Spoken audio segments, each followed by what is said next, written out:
Game of the week. I'll just go ahead and get the Broncos game out of the way.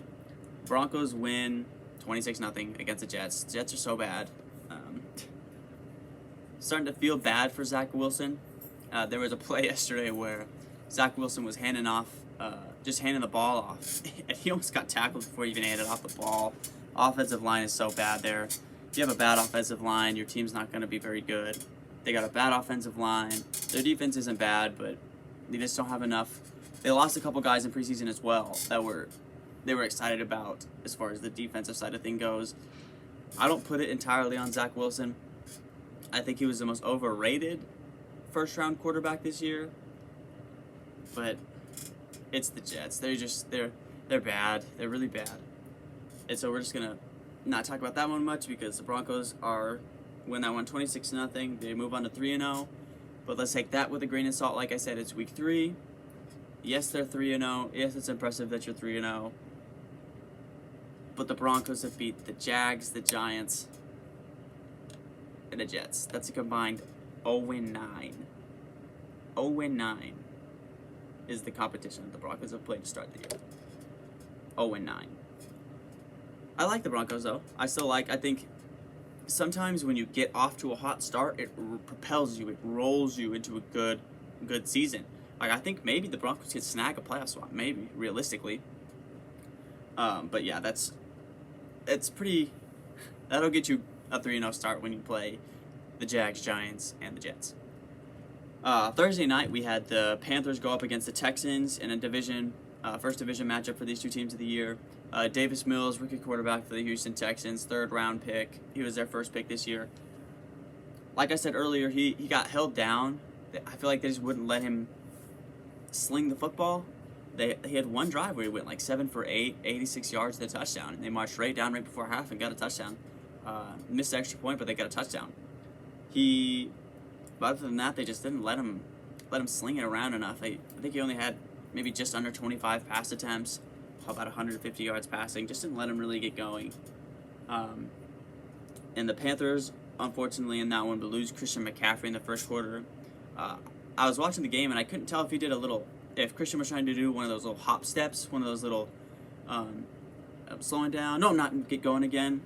But he pulled his hamstring, and I don't know if he pulled it because he did that little hitch step, juke move thing, or if he just pulled his hamstring and it made him pop up a little bit. But looks like Christian McCaffrey's going to be out for a couple of weeks, which is unfortunate because he was having a really good start to the season and he hasn't been able to stay healthy of recently. But his backup is rookie running back. I believe he's out of Georgia, Chuba Hubbard.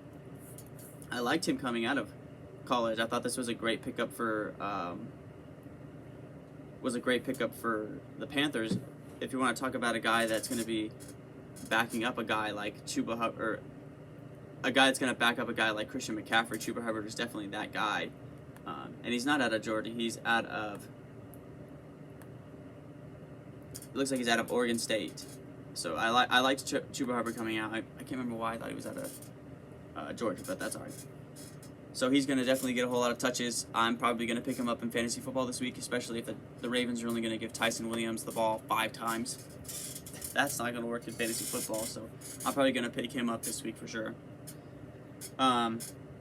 Chargers get gutsy, huh? Let's talk about this Chargers-Chiefs game in depth a little bit better. Justin Herbert was on absolute fire. He was firing on all cylinders. I love to see that. I definitely think, trying to be unbiased towards my MVP pick, I definitely think him, Derek Carr, Josh Allen might be sneaking in there now. But I definitely think it's up there. It's Matthew Stafford, Justin Herbert, and Derek Carr. Those have to be the MVP frontrunners right now. So I love to see that. Yeah, he was 26 for 38, 281 yards, 4 touchdowns, no picks. Looked fantastic. They didn't really get the run game going super well last night. But Mike Williams had 7 catches for 122 yards. He had 3 receivers with 6+ catches.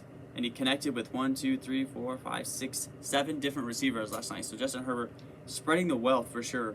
and was just doing whatever he can to win that football game. Mike Williams had 7 catches for 122 yards, 2 touchdowns. So good stuff there from the Chargers. The defense looks great. The defense, it looked like they threw something at. I was trying to watch what the defense was doing to Patrick Mahomes, because the defense was low-key doing something that was rattling Patrick Mahomes. Patrick Mahomes, it feels like Patrick Mahomes is always just kind of able to just sling it down to Travis Kelce, and he's going to pick up some yards, and he's going to do well, or he can just throw a 50, 60-yard bomb to Tyreek Hill behind the defense. But whatever the Ravens did, or that double teaming that the Ravens did to Tyreek Hill last week, where they were kind of shading Tyreek Hill, they were manning him up and shading him up with the guy. That's what they did again this week. And so I think watch out for the Chiefs. Watch out for Tyreek Hill to kind of struggle maybe for the next couple of weeks while teams are double teaming, kind of shade double teaming him, and just making them forcing it to throw it to Kelce, which when you only have one option is a lot. Limits your offense a lot more. Of course, more serious news out of that game. Andy Reid, I guess, just didn't feel well after the game. Went to the hospital. As far as I know, everything's good. He's in stable condition. He's just kind of sitting in the hospital right now, making sure everything's all right. So prayers out to Andy Reid to make sure that he's fine. And so hopefully he can get back on the field next week for the Chiefs as they play.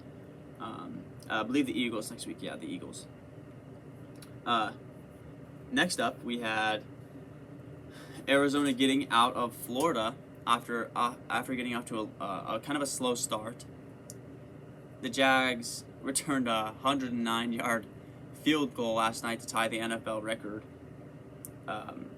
Matt Prater attempted a 68-yard field goal. It fell just short. And Agnew took it back for a touchdown, 109 yards. And Arizona kind of got off to a slow start yesterday. Thankfully, they were playing the Jags. Arizona's another team.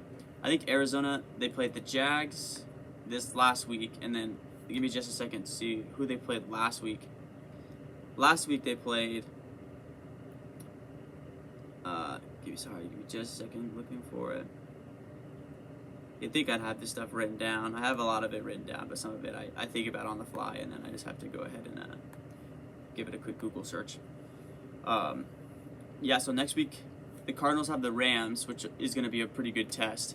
Week 1, they had Tennessee. Week 2, they had Minnesota. Week 3, they had Jacksonville. So, 2 good playoff-worthy teams the first 2 weeks for them beating the Vikings and the Titans.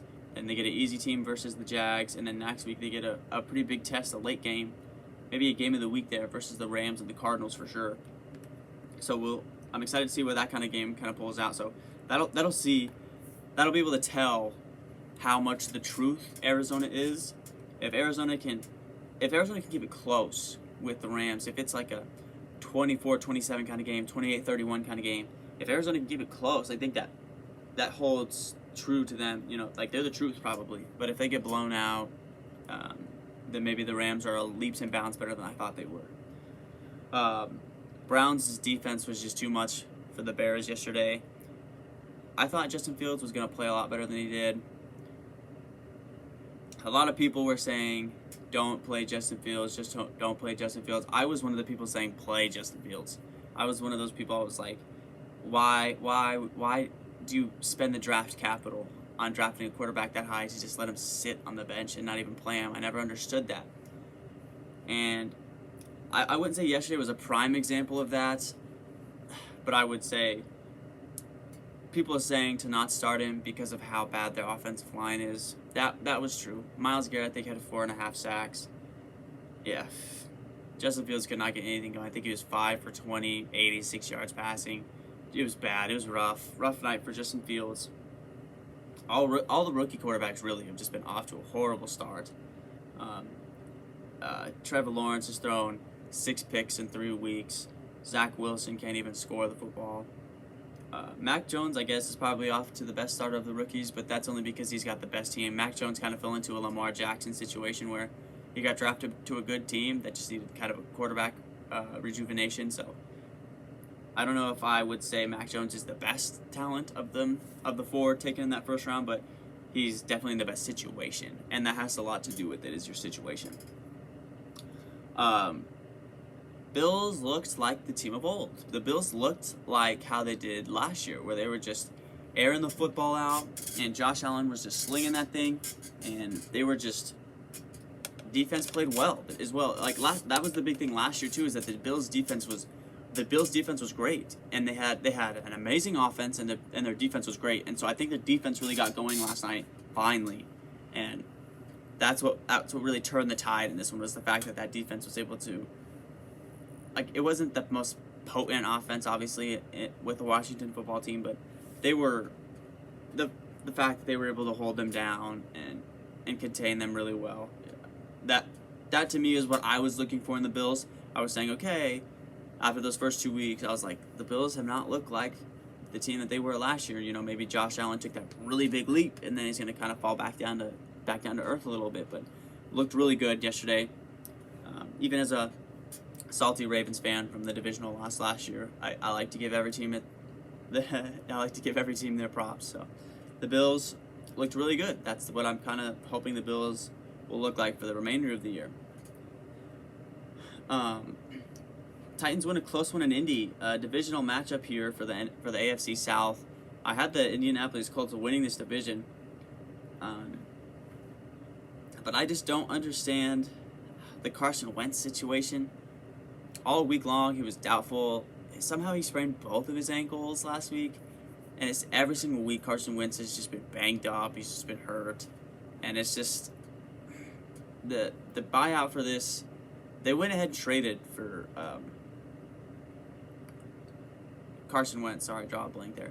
They traded for Carson Wentz because they needed that after Phillip Rivers retired. They just needed that quarterback, and I liked it. I liked the move. Carson Wentz led an Eagles team to a playoff, or to a title, and he at one point was in an MVP conversation. He was throwing like 26 touchdowns, like 3 picks. He was playing well. A couple years back when the Eagles won the Super Bowl. So I liked this change of scenery, but he's just not been. He's been off to a weird start because he already got that surgery super late into the offseason, and they were like, he's going to be out. Who are they? They're talking about picking up some guys in the free agency. They were talking about trading for Nick Foles, and then super last minute they're like, oh, he's good. He's going to play.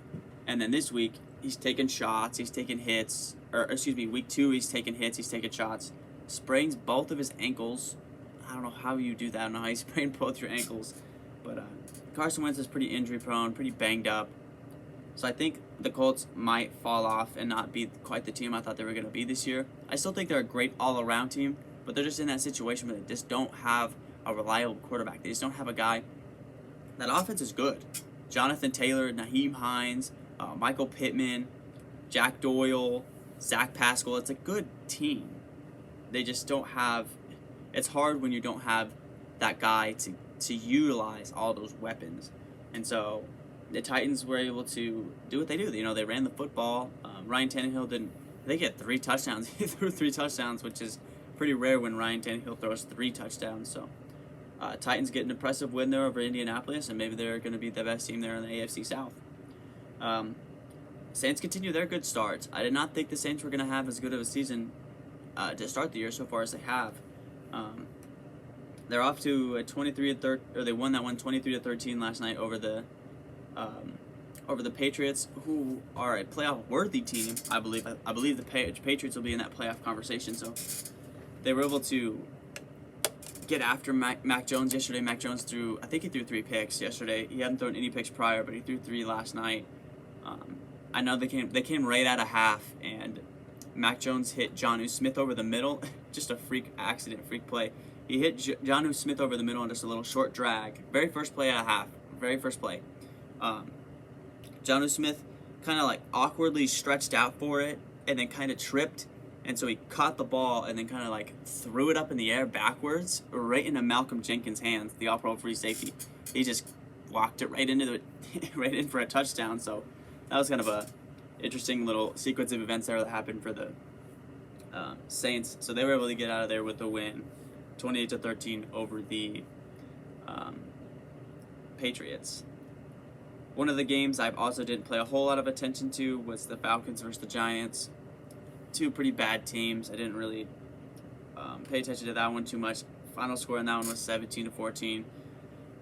Young Ko Woo the Chinese kicker for the Falcons was able to hit a game-winning field goal for the Falcons to get their first win and get out of there 17-14 as they beat the Giants in New York on Eli Manning's retirement night. The Giants retired Eli Manning's jersey yesterday, and so congrats to Eli Manning, but they were not able to get the win on that day. Something I like to see here, next game up we got Bengals versus Steelers, as the Bengals were able to put a beat down on the Steelers. I like to see that because coming into the offseason, people were picking the Ravens to be third in the NFC North, or the AFC North. People were not even, I don't think anybody was picking the Ravens to win the AFC North. People were like, Cleveland, Pittsburgh, that defense, Pittsburgh is a pretender. I'll say it. And I'm not saying that because I'm just a Ravens fan and, Pittsburgh's the rival. The Steelers are a pretender. The Steelers are not good. Until they decide to release, or not release, but you know what I mean, until they continue to ride out this Ben Roethlisberger train, until they decide to get rid of him, this offense is going to be so incredibly limited.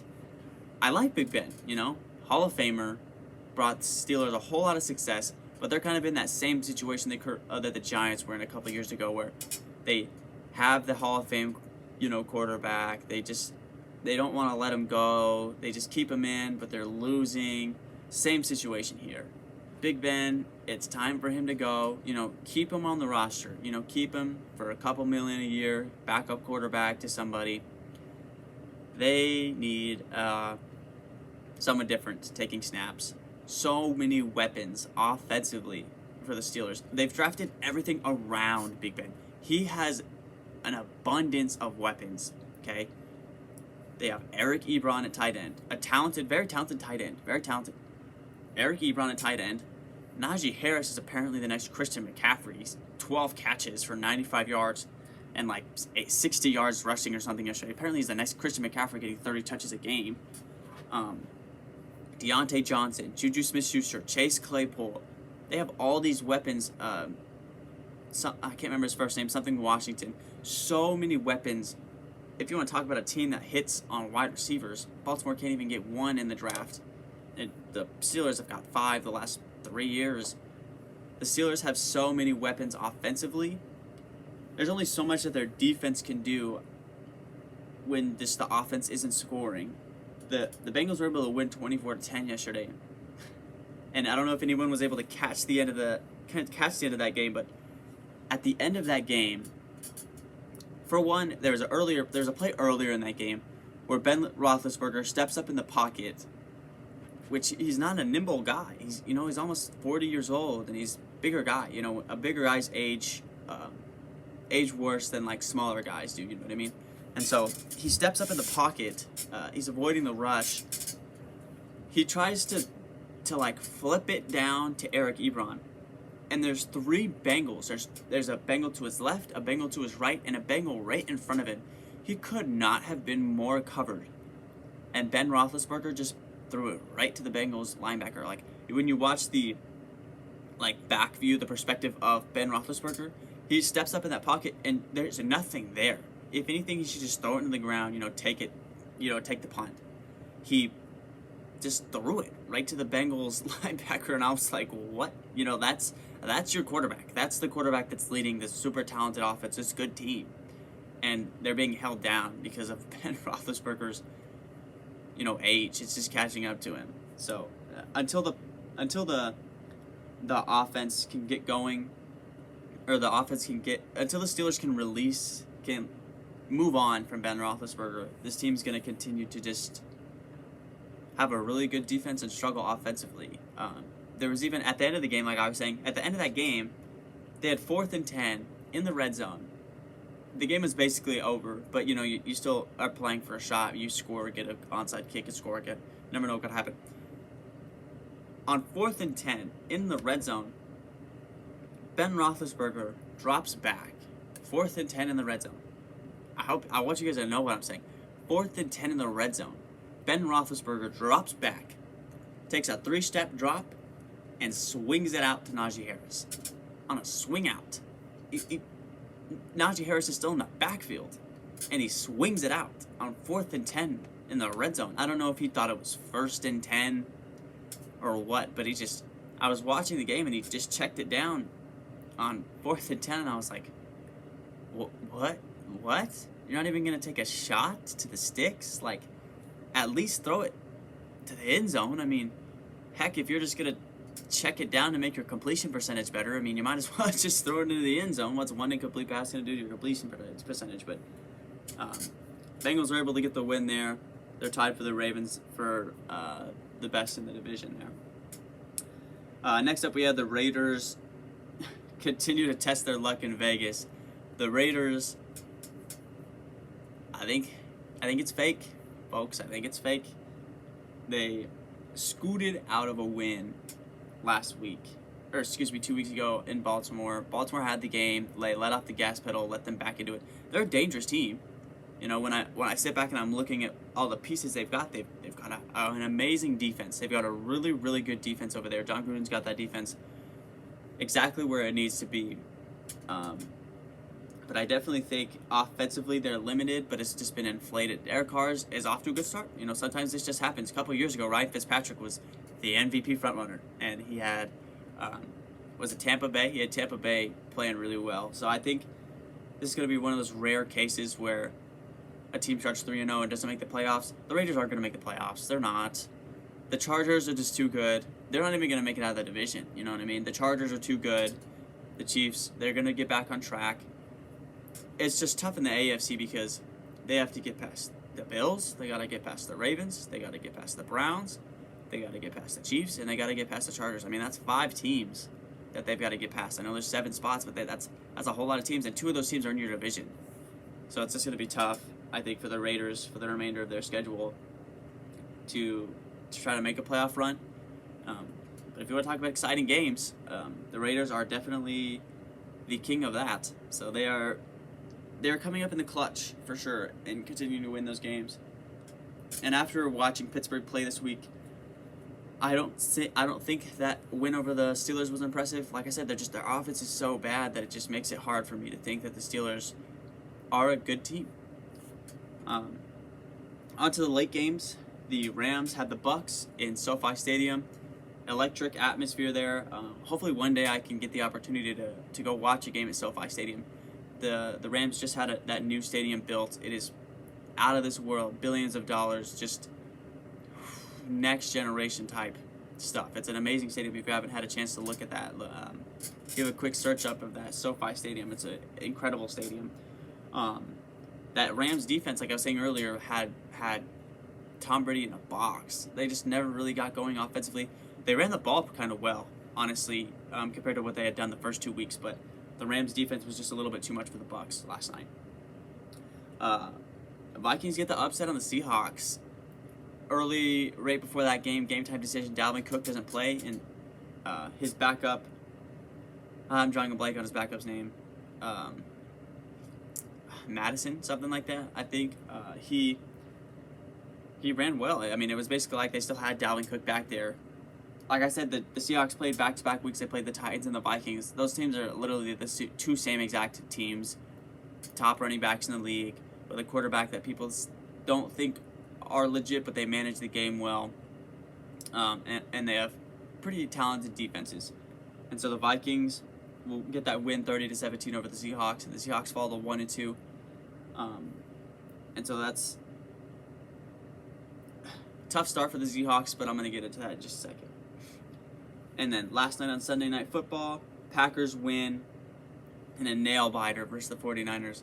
I was watching that game last night before I went to bed. San Francisco gave Aaron Rodgers just a little bit too much time. 37 seconds left on the clock is just too much for Aaron Rodgers. No timeouts. I thought I was going to witness maybe another Hail Mary. You know, Aaron Rodgers is the king of Hail Marys. I thought maybe I was going to witness another Hail Mary miracle from the Packers, but Devontae Adams and Aaron Rodgers are just too much for defenses sometimes. It's just pitch and catch with them. You know, anytime a receiver's getting 8 to 10 catches a game, it's just too easy. And it was just too easy. Even on that last drive, Aaron Rodgers lollipopped it in the middle of the field 2 times to Devontae Adams. They clocked it. They kicked the game-winning field goal, and they got out of there. Afterwards, Aaron Rodgers tearing up after that game. You know, he knew that was a big game for them. Aaron Rodgers just loves shutting up the critics for sure, and so he definitely did that last night, and that's why I have the Packers my third best team in the league. Eagles play the Cowboys tonight on Monday Night Football. I think this is going to be a really good game. This is going to be a really, really good game. I think the Eagles are going to come out on top in that one. I think the Cowboys still haven't found their identity. You know, week 1 they passed the ball all over the field. Didn't really run the football. Week 2 they ran the football like crazy. Didn't really pass the ball well. So I think as far as their identity goes, I think the Cowboys still have to figure that identity out. That defense is still lackluster, and the Eagles bring a whole lot of offensive talent. So they better be ready to try to contain a guy like Jalen Hurts, plays a lot like Lamar Jackson. So